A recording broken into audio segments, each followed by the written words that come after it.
After years and years of sending our jobs and our wealth to other countries, we are finally standing up for our workers and for our companies. After winning the 2016 election, Donald Trump came to Youngstown, Ohio, and delivered a direct promise to its people. Let me tell you folks in Ohio and in this area, don't sell your house. The region had just flipped from a Democratic stronghold to a new era of Republicanism. We're going to get those values up, we're going to get those jobs coming back, and we're going to fill up those factories or rip them down and build brand new ones. That's what's going to happen. With 2 weeks before the election, and with early voting up and running, I've come back to see if he kept those promises. Do you think Donald Trump has delivered for this city? No. Why not? There's no other city. Has this area changed over the past 4 years? Yes. No jobs. People who are invested in the market have done quite well. The people who work for a living have not done that well. He promised to bring back manufacturing jobs to this state. What do you make of that? He promised, but he didn't. What has changed here under Trump's presidency? Close your eyes. That's what changed. Nothing.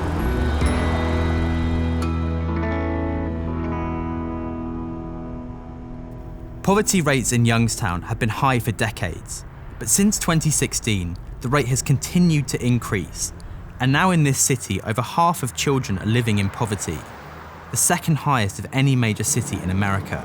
So we're here at Trumbull County Republican headquarters for a Donald Trump flag-waving rally. We want to hear people think about how well he's handled the economy over the past 4 years. Donald Trump promised he would revive manufacturing in this area. Do you think he's done that? I think he's on the path. I don't think it's 100%, but he's working harder than anyone. He can do better. He can do better. He can't do everything. He can't do everything, but he's working on it. We are a depressed area. In Ohio, we are a depressed area within Ohio.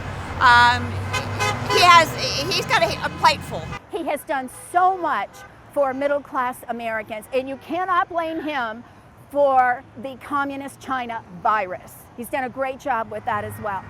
Although people here are still loyal to Donald Trump, they aren't exactly brimming with enthusiasm about his economic record. But the mood was about to change quite dramatically.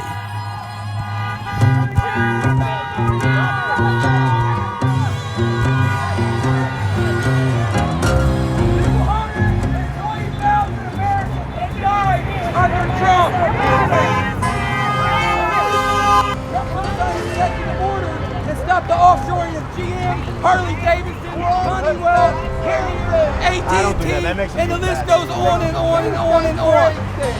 And all we ask is for somebody to represent all of us. Hey, I was president of the union. You gotta be ashamed of yourself. Biden's not gonna give us no jobs. 8 years of Obama didn't give us no jobs. It turned out this protester was pretty well known in Youngstown. His name is Chucky Dennison, a former worker at the General Motors car factory just outside the city. The plant closed last year, and in its heyday, it was the center of the city's economy, employing over 10,000 workers. Chucky left the factory just before it closed, but his fiancée, like thousands of others, was forced to relocate hundreds of miles away to keep her job. I came up here July of 2008, and that's where I met Cheryl, my partner, who's in Spring Hill, Tennessee now. Did she lose her job when that plant closed down? Yeah, she got her transfer to Tennessee, and luckily she got that transfer, because if she would have lost her health care, which she was really close to losing, we would have over $500,000 in medical debt right now.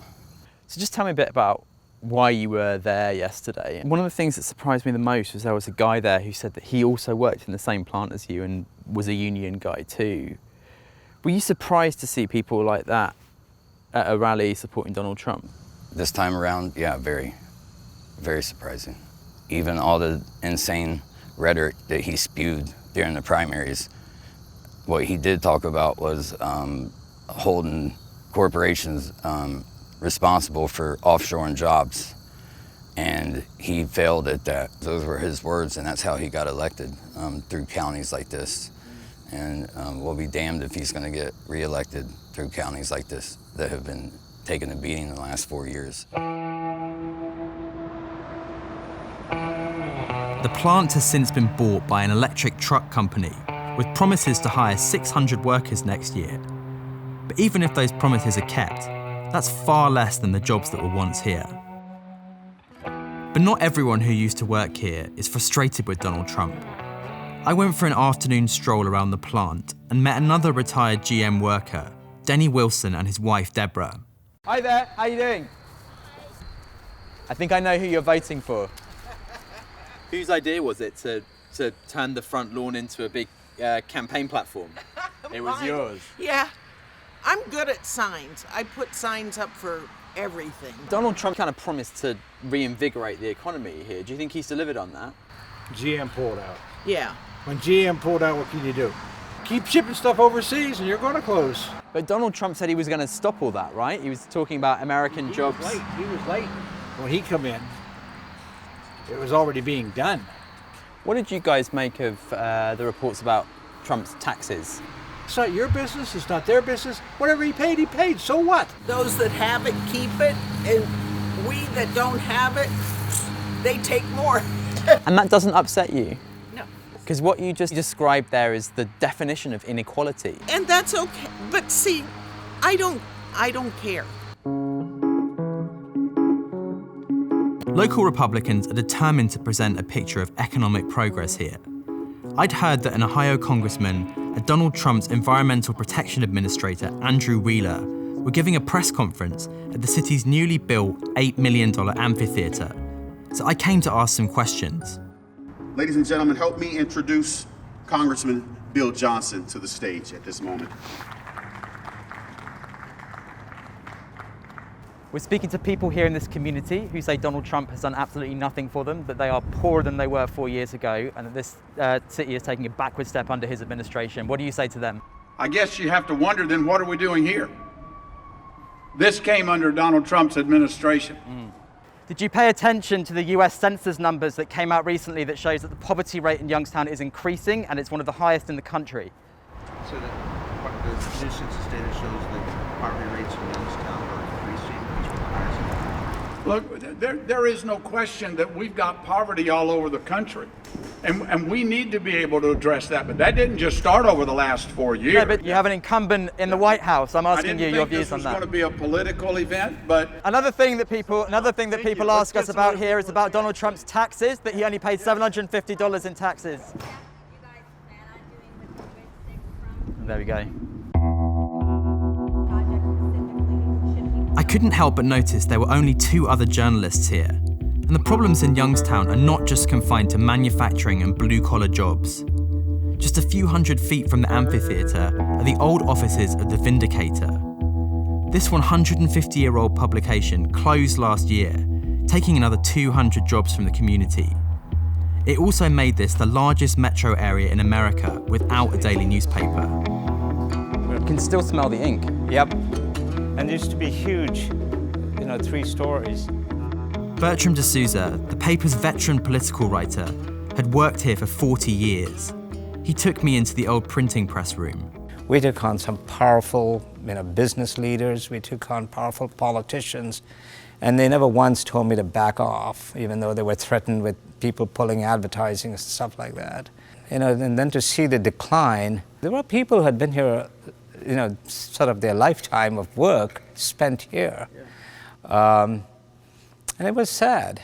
Do you think that this newspaper closing has allowed Donald Trump's ideas to permeate more in this city? Yes. When the President of the United States demeans this business, dismisses it, it sort of undermines, I believe, one of the underpinnings of democracy. When he said fake news, I take that personally because I know the hoops I had to jump through if I wanted to have a story published that was controversial.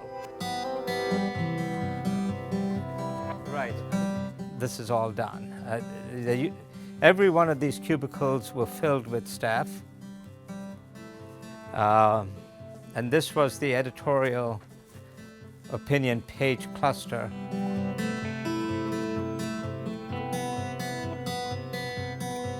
This was the final edition, the very last newspaper published by the Youngstown Vindicator. So which was An unwavering dedication to fairness. You know, given the opportunity to do a front page column for the final edition was a nice end to a career with this paper. This city has suffered from decades of broken promises, and Trump has delivered little, if anything, for people here. But it will take more than a new president to bring back Youngstown's prosperity. This is not just about building new factories, it's about restoring community and democracy itself.